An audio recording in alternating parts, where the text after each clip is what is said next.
Qué bueno que nos acompaña el día de hoy. Es un gusto estar nuevamente con ustedes.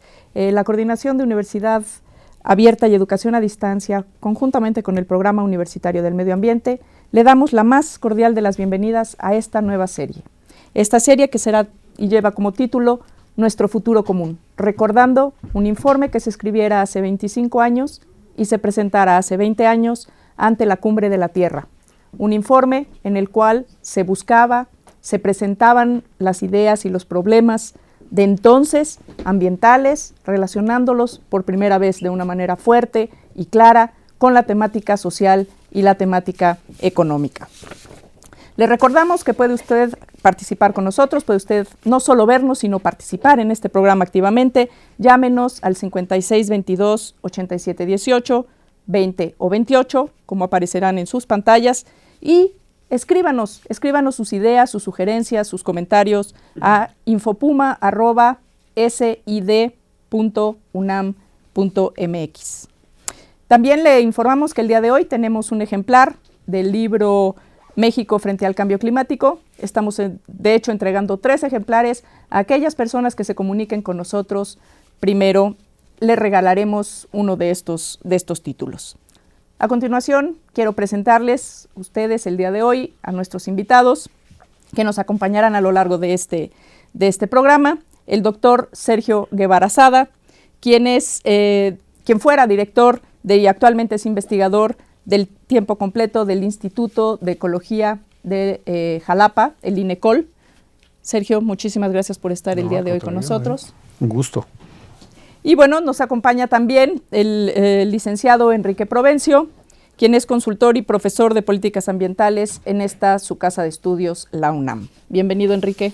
Gracias. Muchas gracias por acompañarnos. Y bueno, pues le vamos a invitar a que nos acompañe en esta serie Nuestro futuro común, la cual consta de varios capítulos, que son 6. Iniciamos el día de hoy con a 25 años del informe Brundtland, así se denomina por el nombre de la persona que coordinó el informe.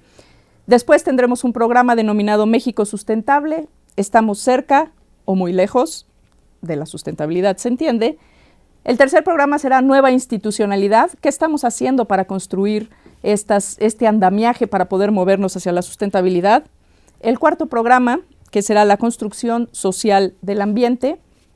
El quinto programa, Educación para la sustentabilidad. Y el sexto, la geografía de la esperanza. Todas aquellas acciones que a lo largo y ancho de este país se están haciendo para poder conservar nuestros recursos naturales y poder avanzar en un país más justo social y económicamente. Como decía hace un momento, hace 25 años, la Comisión Mundial sobre Medio Ambiente encargó este informe, el informe Brundtland, Nuestro futuro común.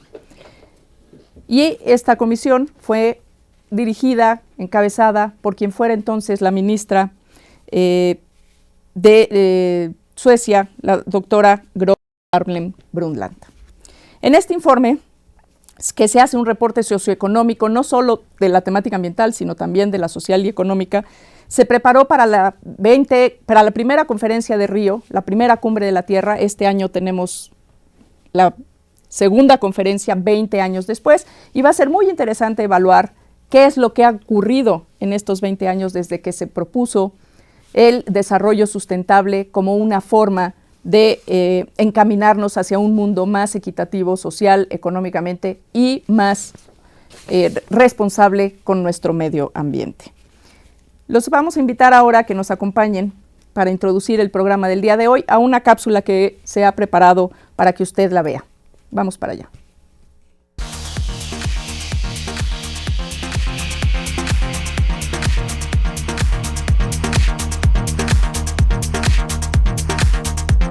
Entre los años 60 y 70 del siglo pasado, comenzó una mayor preocupación ante el evidente deterioro ambiental, la contaminación del aire, ríos y mares, la desaparición de especies, la deforestación, las hambrunas y la pobreza. La inquietud en torno a la presión que ejercemos sobre los ecosistemas comenzó a ser global. En ese clima, la ONU invitó a la primera ministra de Noruega, Gro Harlem Brundtland, a presidir la Comisión Mundial sobre Medio Ambiente y Desarrollo. Hace 25 años, dicha comisión presentó el informe denominado Nuestro Futuro Común, el cual definió al desarrollo sustentable como aquel que satisface las necesidades del presente sin comprometer la capacidad de las generaciones futuras de satisfacer sus propias necesidades. El documento reconoce que la problemática ambiental es un tema global surgido de la falta de desarrollo o por la búsqueda de ganancias a costa de la naturaleza y del bienestar de algunos grupos sociales. A su vez, la degradación ambiental reduce el potencial de las personas, las comunidades y las naciones. Considera que para resolver y prevenir problemas ambientales es necesario eliminar la inequidad social y coloca a la tecnología como herramienta central para evitar el deterioro ambiental. El informe Brundtland es un parteaguas en la percepción de los problemas ambientales, no solo gracias a su definición de sustentabilidad, sino al mostrar la relación entre desarrollo, contexto económico, social y medio ambiente. Nuestro futuro común subraya la necesidad mundial de apoyar la educación, el fortalecimiento de las instituciones y la promulgación de nuevas leyes para lograr un desarrollo sustentable basado en equilibrios entre la justicia social, la equidad económica y la conservación ecológica.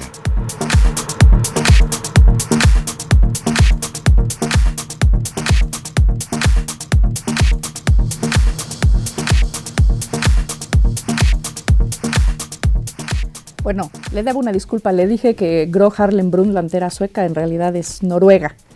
Están cerca, pero no son lo mismo, ciertamente. Bueno, vamos a entrar a nuestra plática del día de hoy con nuestros invitados. Y quisiera yo arrancar un poco con que tratáramos de abordar, vamos a ir tejiendo qué ha sido el informe, cuál ha sido el impacto de este informe a lo largo y ancho del planeta y en particular en nuestro país. Pero seguramente usted ha oído hablar de desarrollo sustentable. Seguramente usted piensa, ¿qué quiere decir desarrollo sustentable? Hoy todo es sustentable, ¿no?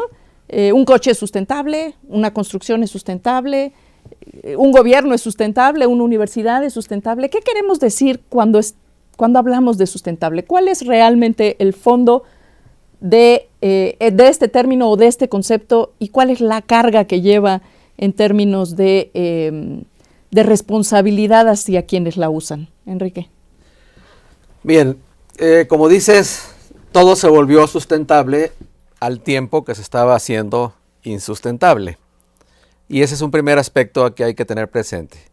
Hay un uso, pero también un abuso de un concepto que es muy proteico y que tiene muchas interpretaciones porque se refiere a asuntos muy distintos. Pero en el sentido original del informe Nuestro Futuro Común, que como bien decías en la introducción, se presentó hace 25 años, había al menos 4 dimensiones de sustentabilidad. Una que tiene que ver con la cuestión ambiental propiamente dicha, ecológica y otros aspectos, una económica, otra social y una más institucional. En la iconografía del desarrollo sustentable se acostumbró interceptar 3 círculos, pero faltaba el institucional. El informe Nuestro Futuro Común enfatizaba mucho la parte institucional. Y entonces, en ocasiones, unos nos referimos a la parte ambiental, otros a la económica, otros a la social, unos más a la institucional. Desarrollo sustentable, de entrada, se refiere al menos a esas 4 dimensiones para hacer funcionar adecuadamente un sistema humano que al tiempo que mantenga las bases ecológicas de su reproducción, sea equitativo socialmente, propicie un mayor bienestar en un contexto institucional de interacción humana que facilite todo lo demás.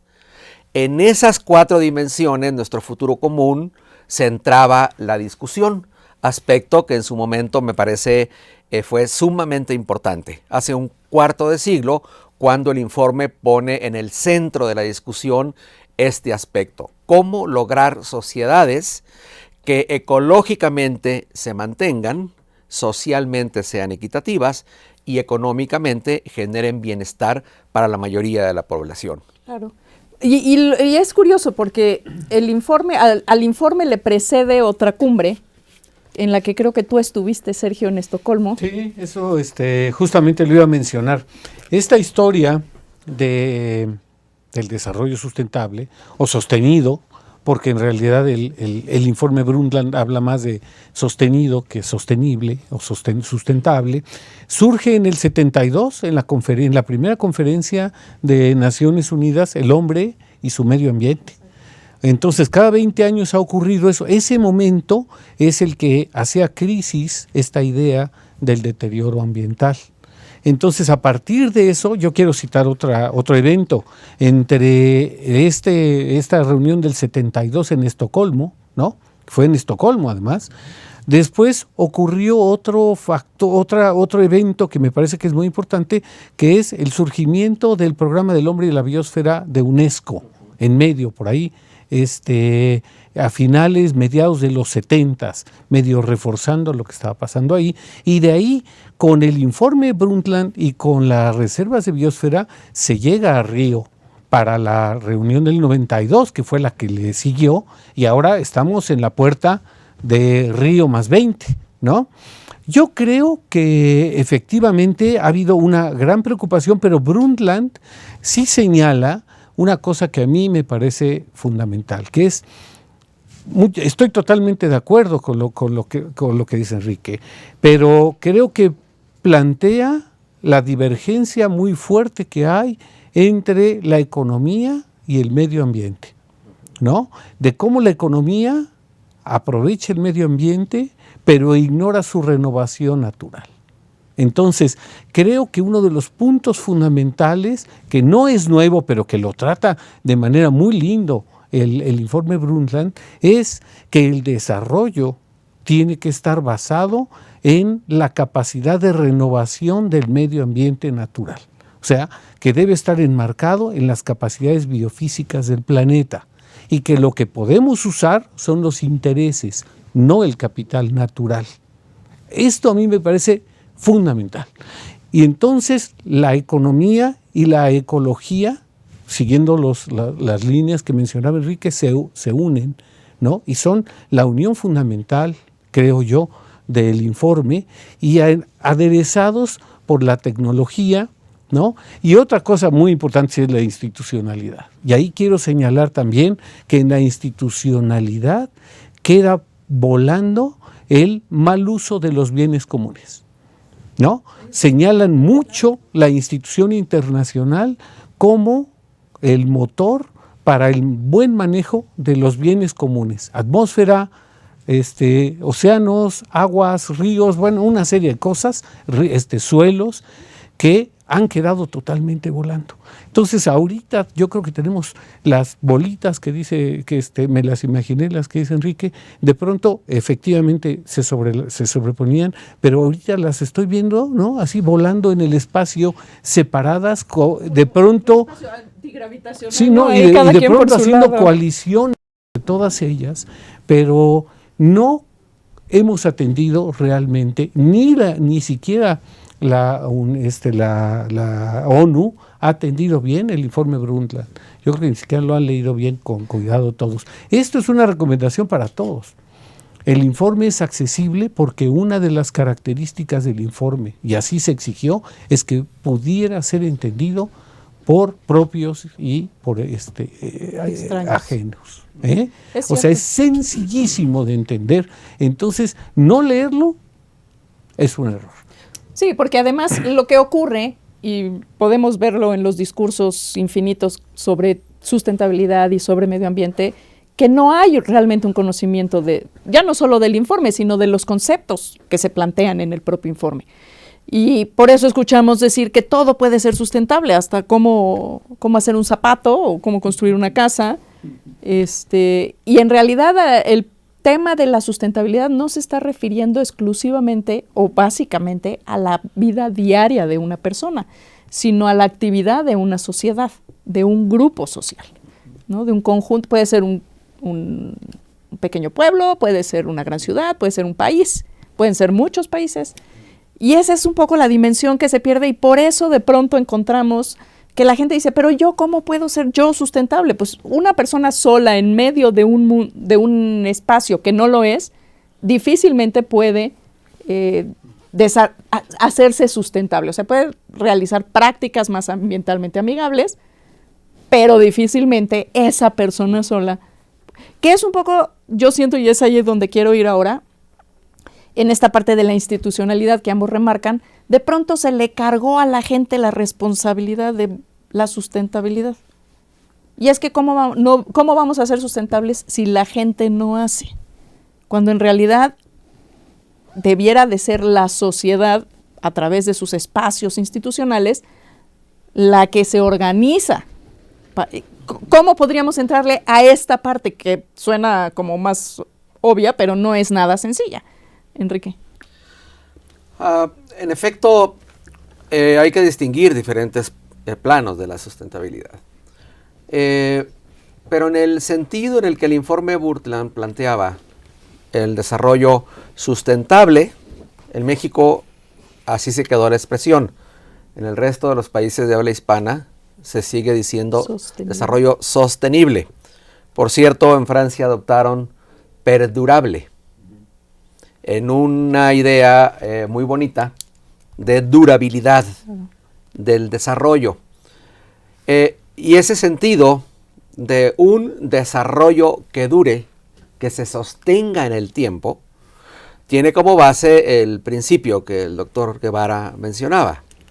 Un desarrollo que, manteniendo sus capacidades naturales, permita que el bienestar que genera la sociedad no vaya minando, no vaya restando capacidades de reproducción y mantenimiento de los ecosistemas.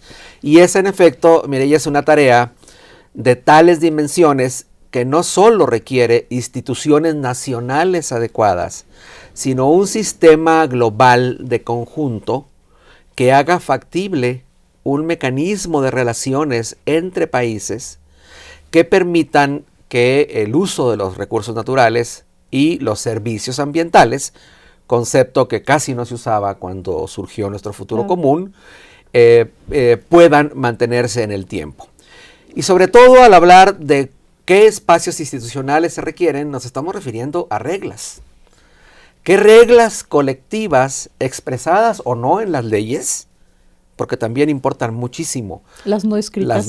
Las no formales. Exacto. ¿Qué reglas se requieren para que el uso de los recursos y los servicios ambientales se mantengan en el tiempo? Y la mayoría de esas reglas tienen que ver con la economía, con los criterios para aprovechar productivamente los recursos, de tal manera que el criterio de sustentabilidad sea también un criterio rector. Y esas reglas, unas tienen que ver con las leyes, otras tienen que ver con el funcionamiento de los mercados, otras tienen que ver en la vida cotidiana con los valores de las personas también, unas más tienen que ver con las reglas comunitarias. Claro. Y ese sistema de reglas es el que todavía no logramos arreglar, para usar de otro modo la palabra. Claro, ¿no? Claro. Sergio, cuando hablamos de utilizar o apropiarnos de los recursos naturales sin afectar el capital digamos, vivir de los intereses sin afectar el capital. Esto se asocia, y creo que es importante que pudiéramos abordar esa parte también, al tema de la capacidad de carga de esos ecosistemas. ¿Cuál es el límite entre el capital y el interés? ¿Cómo se puede reconocer ese límite? Y en este sentido, ¿cuál es la importancia de no pasar ese límite? Tú mencionabas el término o la idea de servicios ecosistémicos o de servicios ambientales, que es algo que está empezando a permear como esa parte del capital necesario para que los propios sistemas se mantengan. Porque, no solo porque se ven lindos o porque son bonitos, sino porque de ellos también sobrevivimos las personas. Que por más que nos moleste a veces, pues no dejamos de ser una especie más en este planeta, ¿no?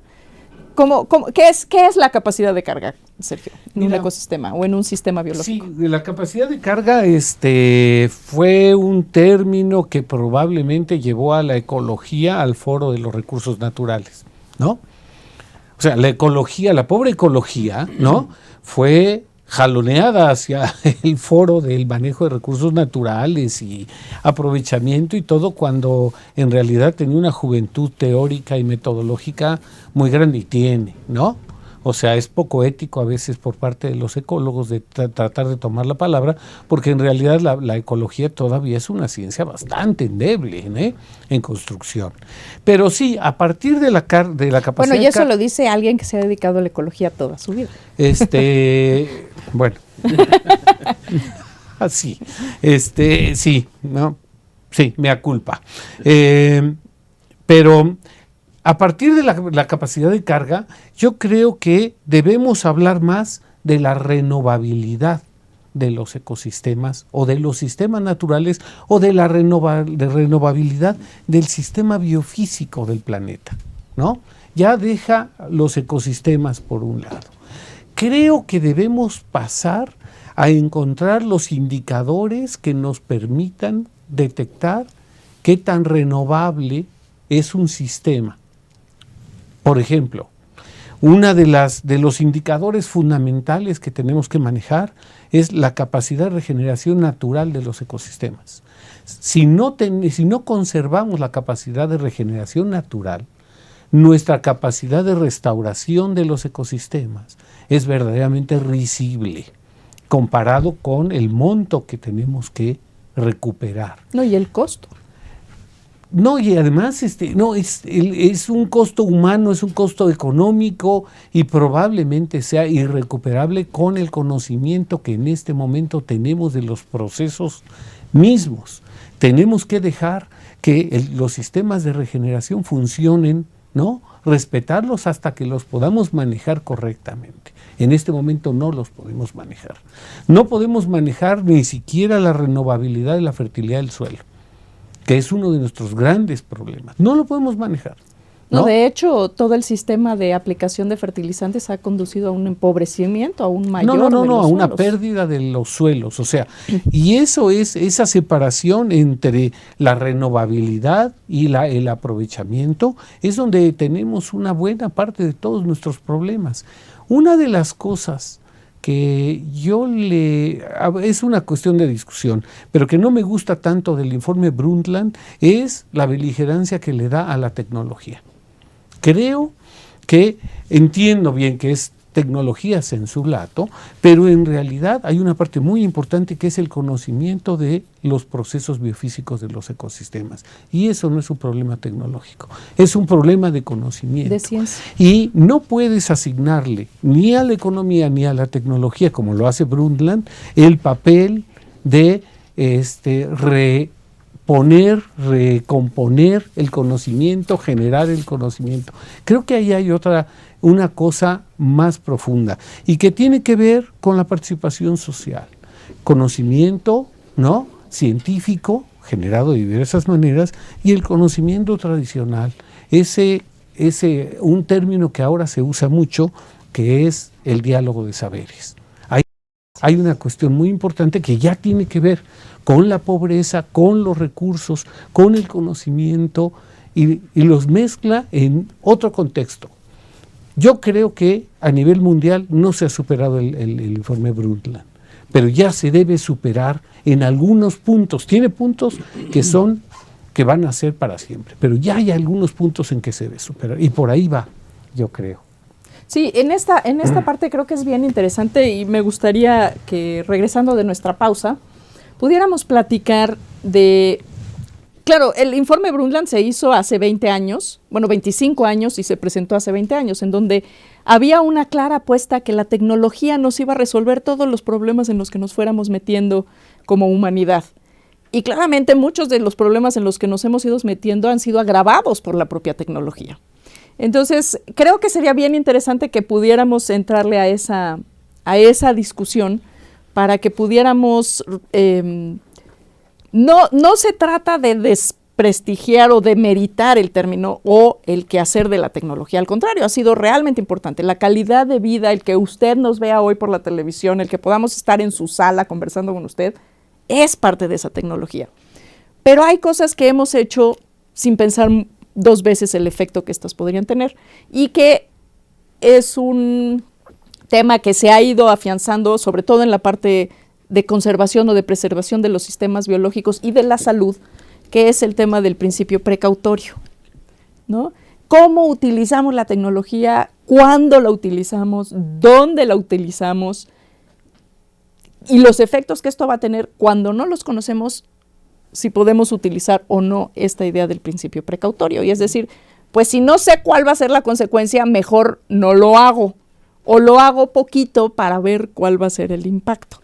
Y no me lanzo como el Borras a hacer proyectos tecnológicos, como por ejemplo, y hablando de tecnología, no solo estamos hablando de aparatos, instrumentos, estamos hablando de fertilizantes, de transgénicos, de pesticidas, de herbicidas, de un montón de cosas que se han ido utilizando a lo largo del tiempo y que han tenido efectos contrarios terriblemente graves. Incluso en el caso de los suelos, el uso de pesticidas y fertilizantes pues ha afectado severamente el potencial de los propios suelos que se pretendía enriquecer con el uso de estas tecnologías.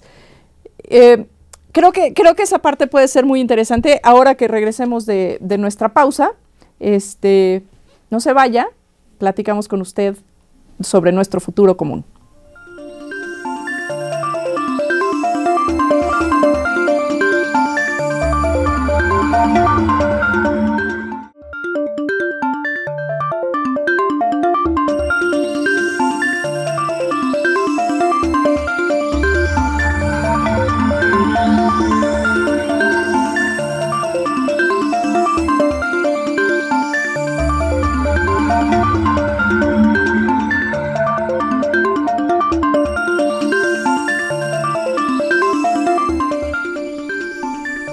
Qué bueno que sigue con nosotros en esta serie Nuestro Futuro Común. Le recuerdo nuestras vías de comunicación para sus sugerencias, sus comentarios. Y además le comento que ya se agotaron los 3 libros que habíamos puesto para sus llamadas. Y bueno, pues vamos a poner otros 3 libros para los que nos vuelvan a llamar o los que nos llamen por primera vez, para que se lo lleve usted. México frente al cambio climático. Nuestros teléfonos 5622-8718, 20 o 28 aparecen en su pantalla, o muy bien, también puede usted escribirnos al correo de infopuma@sid.unam.mx. Bueno, regresamos a nuestro tema. Estábamos por entrar al tema de principio precautorio, y después de esto vamos a platicar con usted de dónde estamos después de Brundtland. ¿Qué sí pasó, qué no pasó y qué debiera de pasar en adelante? Enrique, entrémosle al tema del principio precautorio y después nos vamos al tema de dónde andamos. De acuerdo, el principio precautorio fue un aspecto muy importante que en 1992, en la Cumbre de Río, quedó establecido en la Declaración de Río. Un documento muy preciso. El doctor Guevara decía hace unos momentos, hay que leer Nuestro Futuro Común, debe conocerse. Y yo me iría un poco más atrás, debemos conocer al menos la Declaración de Río. Es un documento muy preciso de unas cuantas cuartillas, y uno de los puntos que destaca es el del principio precautorio, que en lo esencial quería y quiere decir que hay que tomar una decisión cuando haya certidumbre sobre los posibles efectos positivos y negativos, claro que ahí se enfatizan los negativos, para el estado del medio ambiente y las personas. Y esto era fundamental porque, como sabemos, mucho antes de la Cumbre de Río, algunas decisiones que no habían pasado suficientemente las evaluaciones de impacto ambiental, por cierto, es otro de los principios de la Declaración de Río, habían tenido efectos contraproducentes sobre el medio ambiente. Y el principio precautorio es uno de los aspectos que sigue siendo muy controvertido. En principio es positivo, sin duda, pero muchos lo combaten aduciendo que frena la innovación tecnológica y que impide la incorporación de procesos y productos a los sistemas productivos que podrían tener muchos beneficios y que el principio precautorio provoca la posposición de la adopción de esos aspectos. Sin embargo, como ya sabemos, hay impactos en la salud que se originaron por fórmulas, por moléculas, por tecnologías que en un principio tenían una evaluación insuficiente de los impactos en los ecosistemas y en la salud humana. Sí, digamos que a la luz de la historia suena cada vez más razonable el término o la idea de un principio precautorio, ¿no? Así es. Porque hay muchas otras formas de probar también los procesos sin necesariamente impactar de manera claro. Ahora, si me permites, es interesante porque la aplicación del principio precautorio requiere mucha ciencia, claro, requiere mucha tecnología, requiere procedimientos para saber evaluar anticipadamente los daños. Claro, y eso es también bien interesante porque muchos de estos procesos llevan detrás de ellos enorme conocimiento científico, pero también el conocimiento científico no solo para el desarrollo de los proyectos o de los procesos tecnológicos, sino para una adecuada implementación de los procesos tecnológicos, ¿no? Porque hoy, comentábamos rápidamente en la pausa, de pronto nos sale más caro el caldo que las albóndigas, ¿no? Por implementar procesos o proyectos que no han sido debidamente probados, pues estamos pagando costos muy grandes ambientales y de salud también en muchos casos, como es el caso de los pesticidas, ¿no? Bueno, vamos a entrar ahora a esta parte. ¿Dónde estamos? ¿Qué pasó después de Estocolmo, después de Brundtland, después de Río? Ha corrido mucha agua debajo del túnel y de pronto a las generaciones actuales les queda la sensación de, pero si estamos peor que antes. ¿Qué ha pasado? La situación ambiental, el tema de inequidad social, inequidad económica. En México, por ejemplo, por primera vez rebasamos la línea media hay más pobres que gente no pobre en el país. ¿Qué está pasando? Nuestros ecosistemas están cada vez más deteriorados. Algo no estamos haciendo bien. ¿Dónde estamos en ese punto, Sergio? Esa pregunta es fundamental. ¿Qué estamos haciendo mal? ¿No? ¿Qué es lo que estamos haciendo mal? Yo creo que sigue siendo vigente el informe Brundtland, sin duda alguna.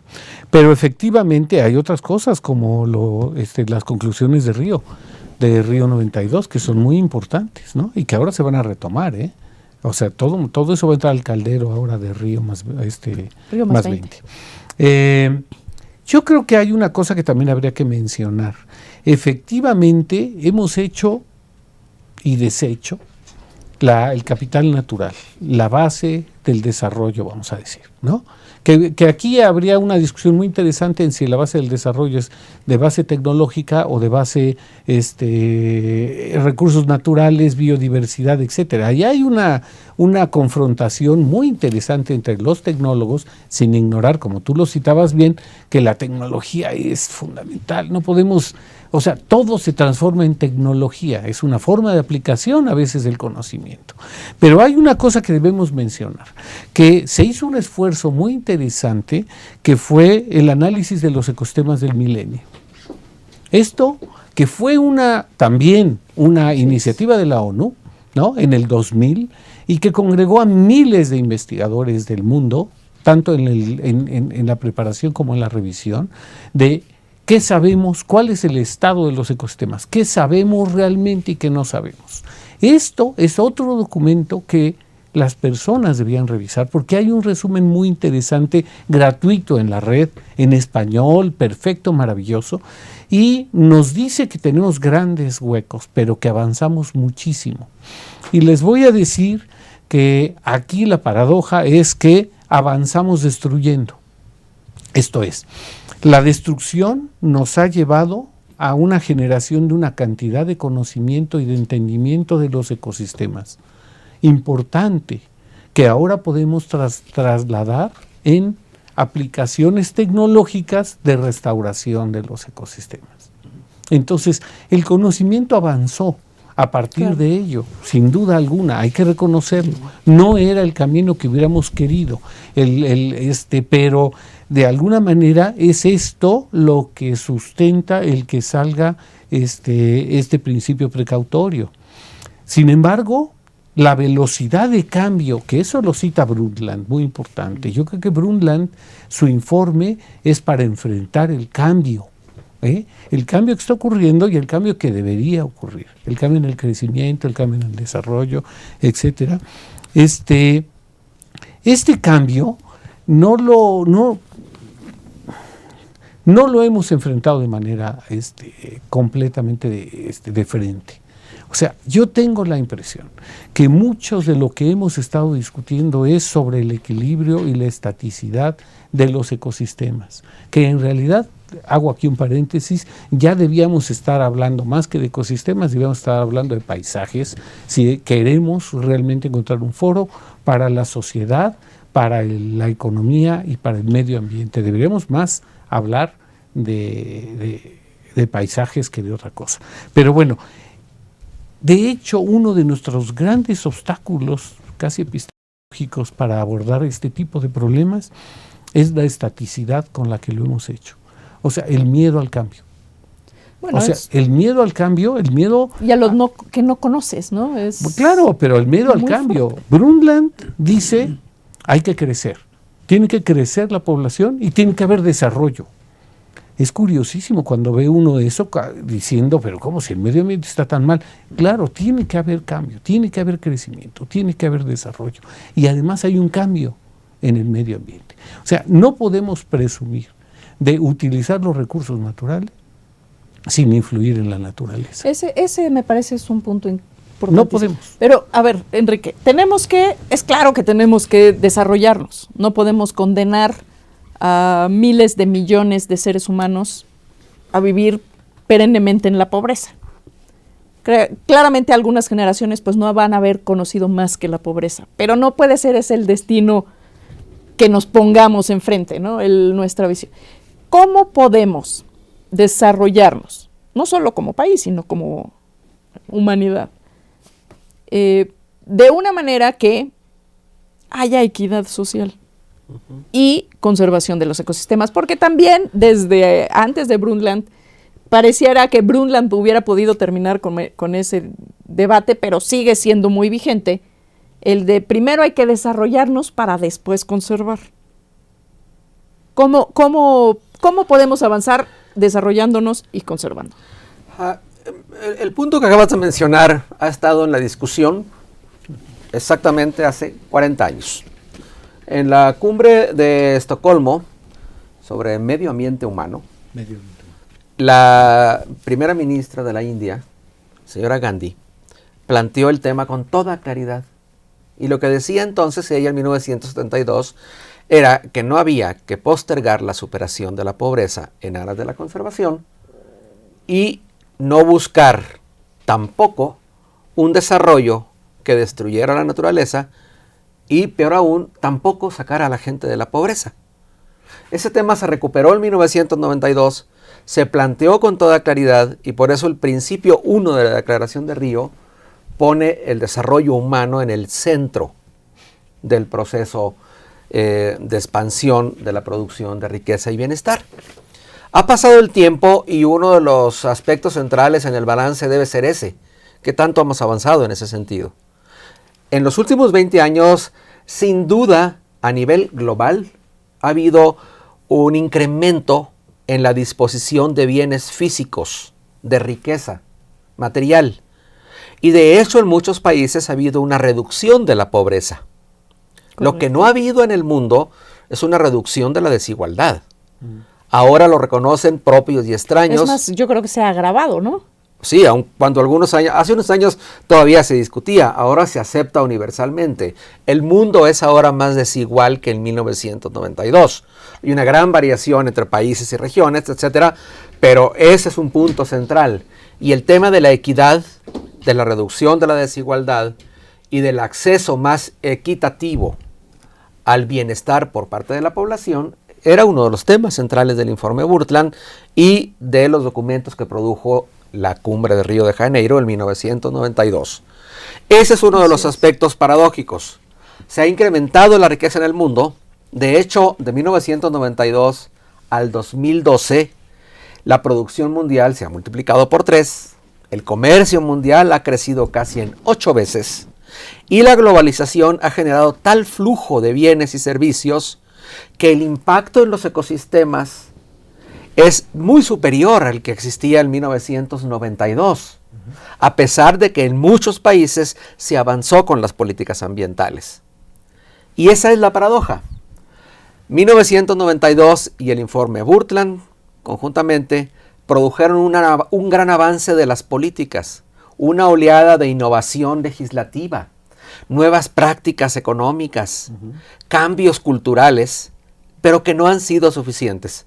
Y estamos llegando a Río +20 sin un informe Brundtland, por cierto. Sí, claro. Ese está vigente. No hay un nuevo documento que supere a ese, a pesar de que hay una gran explosión de conocimiento sobre el medio ambiente. Y de gente, mucha más gente de trabajando científicos, el tema, de involucrada, tecnólogos, comprometida. de participación ciudadana. Es decir, han cambiado muchas cosas. Sería tonto decir que las cosas están peor en todo sentido. No es cierto. Hay una gran innovación, hay más conocimiento, hay más intervención para proteger el ambiente, pero también hay más presión humana en los ecosistemas, hay más desigualdad y por tanto el principio básico del desarrollo sustentable sigue vigente. Fíjate qué bueno que comentas esto. Hace poco me tocó escuchar en una presentación a una persona del Programa de Naciones Unidas para el Medio Ambiente, y presentaba esta nueva idea, no sé si es una nueva idea, pero nuevo concepto, nueva forma de ver el tema, que le denominan economía verde. Y yo le pregunté directamente, bueno, ¿por qué economía verde y no desarrollo sustentable? Y para mi inmensa sorpresa me contestó que el desarrollo sustentable era para las ONGs. No puede ser. Y yo me quedé ciertamente muy preocupada, porque lo que no se dijo es, ¿y qué se queda fuera ya? O sea, economía verde, ¿qué deja fuera de aquello que se entendía como desarrollo sustentable? ¿Qué dimensión estamos dejando fuera? ¿La natural? ¿La social? Ciertamente no la económica. Esto, no sé cómo se vaya a traducir en Río la discusión sobre el tema de economía verde y desarrollo sustentable, pero creo que es un tema que está sobre la mesa. Sí. Esta nueva visión, sí, ¿no? De todo, hagamos las cosas verdes, y no sé para dónde vamos con esto, Sergio. ¿Tú qué te genera este? A ver, a mí me sugiere un descubrimiento de ecólogo ignorante, ¿no? Yo me he dedicado a las reservas de biosfera durante los últimos años. De eso podía hablar, y de hecho, en un momento dado me gustaría citarlas como un buen ejemplo de desarrollo sostenido, sustentable, como ustedes quieran, ¿no? Uno de los ejemplos. Pero lo que yo he descubierto en las reservas de biosfera, que se basan, no necesariamente, pero se basan en una buena parte en la conservación de la diversidad biológica, es que la conservación de la diversidad biológica se da no solo en los núcleos de alta concentración de diversidad biológica, sino sobre todo en los sitios de agricultura bien llevados. Y me lleva al término de la agricultura multifuncional y de la seguridad alimentaria. Yo creo que la economía verde va por ahí. Hay un abandono de la tierra. ¿Por qué? Porque hay una deforestación, hay una pérdida de suelos, hay una pérdida de sitios productivos. Y la producción de alimentos está bajando. O sea, todavía se mantiene muy alta, pero está bajando. Si comparamos el crecimiento de la población a nivel del mundo con la producción de alimentos, se nos pueden caer las pestañas del susto, porque en realidad el crecimiento de la población superó la producción de alimentos. No quiere decir que no haya superávit de alimentos en ciertas regiones y en otras no. Ahí hay un problema muy serio. Tenemos que volver a la producción de alimentos como una manera de revitalizar los ecosistemas, de utilizar los recursos naturales de la biodiversidad. La biodiversidad, ahí también habría que discutir si es un recurso natural o genera recursos naturales. No importa, para este caso, yo creo que tiene una relación muy importante con el suelo y con la producción de alimentos. Y la producción de alimentos es una forma de renovar los ecosistemas, de renovar los sistemas sociales, de innovar en el manejo de los recursos naturales, pero con una visión multifuncional. No sé si esto coincide con la economía verde, yo creo que la toca, pero es mucho más profundo y está enraizado en las reuniones internacionales de la ONU, en Brundtland, y está en Millennium, y está también en reservas de biosfera. Eso habría que retomarlo. En México hay una desagrarización importantísima, por ejemplo. Me parece un tema importante. Creo que vale la pena regresar a él porque, pues, finalmente ahí es donde están ocurriendo una enorme cantidad de procesos biológicos que estamos alterando. Pero antes de regresar a esta discusión, a este tema, le vamos a invitar a que vea una cápsula en la que tratamos de presentarle a usted un poco más con imágenes qué es el desarrollo sustentable.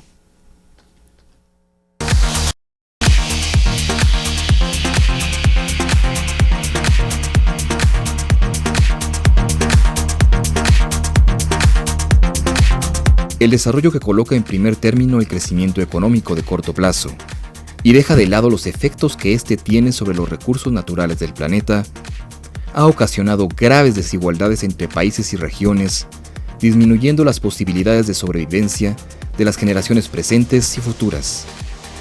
Ante ello, se ha planteado la necesidad de transitar hacia el desarrollo sustentable, que para una sociedad significa tener mejor calidad de vida sin afectar al medio ambiente y, por lo tanto, requiere que existan condiciones económicas, ecológicas, sociales y políticas que permitan el funcionamiento de los ecosistemas, las comunidades y las naciones en forma armónica, en el tiempo y en el espacio.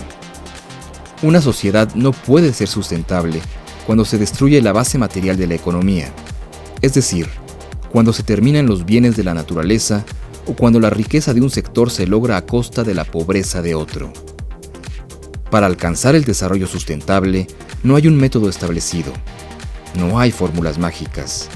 Las estrategias a implementar dependen de las condiciones sociales, políticas y económicas del lugar, así como de sus condiciones ambientales y recursos disponibles.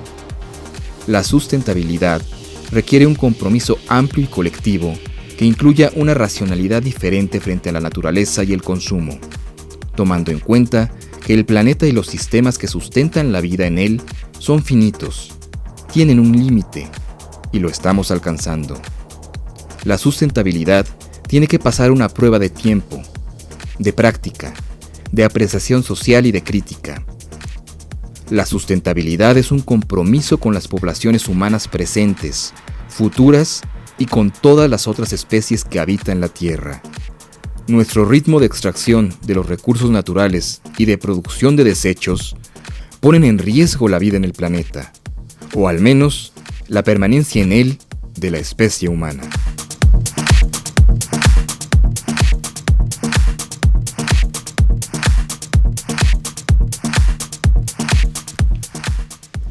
Bueno, pues qué bueno que nos sigue acompañando. Pues está interesante el tema, hemos ido derivando Y bueno, pues vamos llegando a uno de los grandes temas de nuestra actualidad, que es crisis alimentaria, y que tiene muchísimo que ver en cómo ocupamos nuestro territorio, cómo usamos el territorio y qué estamos sacando del territorio. Y el tema de la producción de alimentos pues es básico, porque bueno, de ahí depende la sobrevivencia de nosotros mismos como especie. Entonces, bueno, vamos a platicar con Enrique, ahora le vamos a preguntar cómo podemos ligar este tema de crisis alimentaria, crisis energética, que es también otro de los grandes temas de la humanidad actualmente, y cómo se liga esto con las posibilidades del desarrollo, hacia dónde podemos enfocar nuestro desarrollo. Es claro que hay diferentes niveles, desde lo local hasta lo internacional, pero difícilmente hoy podemos pensar en pequeñas comunidades sustentables y el resto del planeta no sustentable. ¿Cómo podemos avanzar como humanidad en estos temas y cómo podemos realmente entrarle? Es importante el dato, el octubre del año pasado llegamos a los 7,000 millones de habitantes. En el ascenso más veloz que ha tenido el crecimiento poblacional desde que la humanidad anda en dos patas por este planeta. Pero sí, parece ser que ya este mes finalmente logramos que la curva o la línea de ascenso empiece a acostarse. ¿Qué impacto puede tener eso también hacia el futuro? Y otro tema que también me gustaría que tocáramos es el tema del proceso de urbanización de la población mundial. Más del 50% de la población ya habita en zonas urbanas. ¿Qué impacto tiene esto en las posibilidades de un desarrollo sustentable? Bueno, has tocado 3 temas en los que ha habido profundos cambios entre 1992 y 2012. En los años 90, sobre todo a principios, estábamos en una etapa en la que los precios de los alimentos estaban bajando y la producción todavía tenía una tendencia al alza. De hecho, en los años 90 no era un gran tema el de la crisis alimentaria. En 2012 es exactamente al revés. Precios al alza, de hecho desde 2006, sobre todo 2007, con una tendencia al decrecimiento de los rendimientos productivos de los productos agropecuarios, una intensa demanda por la producción de biocombustibles derivados de productos agrícolas, y todo eso pone en el centro de la discusión algo que nunca se fue en realidad, pero que sí estaba por ahí metido debajo de las camas, que es pues, la relación tan intensa entre crisis agrícola y crisis ambiental. Ese tema es crucial porque finalmente la producción agrícola sigue dependiendo de la riqueza biológica. Y a pesar de la industrialización de la producción agrícola y pecuaria, el futuro de la producción agrícola va a seguir dependiendo del suelo, del agua, de la diversidad de las semillas. Y esa es una de las grandes oportunidades de vincular en los hechos desarrollo y ambiente, poniendo la atención en la producción de alimentos baratos, sanos y accesibles para la mayoría de la población, porque sigue habiendo mucha hambre en el mundo, más de 1,000 millones de desnutridos y con riesgo de que crezcan. Segundo tema que también ha tenido grandes cambios es el de la energía. Hoy estamos en una transición energética muy lenta, donde finalmente ese paso hacia combustibles renovables sigue aportando una proporción muy baja de la oferta energética en el mundo. Pero además estamos ante un escenario mundial muy peligroso, un estancamiento en las negociaciones de cambio climático. La cumbre de 2012 en Río de Janeiro, Río +20, se da en un contexto de gran desilusión por las negociaciones internacionales y de hecho en el contexto de crisis del multilateralismo, porque Naciones Unidas está siendo incapaz de conducir un proceso de negociación global. Es otro gran tema, la reforma institucional. Los temas graves, ¿no? La pérdida de fuerza de una institución multinacional como es Naciones Unidas. Estamos acercándonos ya al fin del programa. Sergio, unas palabras de cierre, palabras finales para despedir este programa. Socorro. Socorro, auxilio. Bueno, unas palabras muy breves. Yo espero que este tema, a mí me apasiona el tema de la crisis agrícola alimentaria y el uso de los recursos. Creo que es una de las salidas más claras que tenemos para la conservación de la diversidad cultural, de la diversidad biológica y realmente de renovar nuestros ecosistemas y de mantener nuestro capital natural. Creo que está sí en la conservación de núcleos densos, pero sobre todo en el uso de los recursos para la producción agrícola. Creo que esto nos va a restaurar también una parte social y económica muy importante que también lo trataremos en otro programa, tiene que ver con la parte urbana. La relación entre el medio ambiente urbano y el rural está haciendo crisis, y sobre todo en un país como el nuestro, ¿no? En donde pues la gente está viviendo de la tecnología y está abandonando el campo para crear una economía que ni siquiera me la puedo imaginar. Exacto. Yo espero que nuestro futuro común sea mejor que el que y sobre todo para las generaciones que vienen. Bueno, le agradezco la presencia de nuestros invitados el día de hoy, el doctor Sergio Guevara Sada, el maestro Enrique Provencio, y le invitamos a que venga con nosotros el próximo martes. Seguimos con esta serie, Nuestro Futuro Común, con el programa México Sustentable. ¿Estamos cerca o muy lejos? Muchísimas gracias por haber estado hoy con nosotros. Gracias a nuestros invitados por su presencia. Muchas gracias.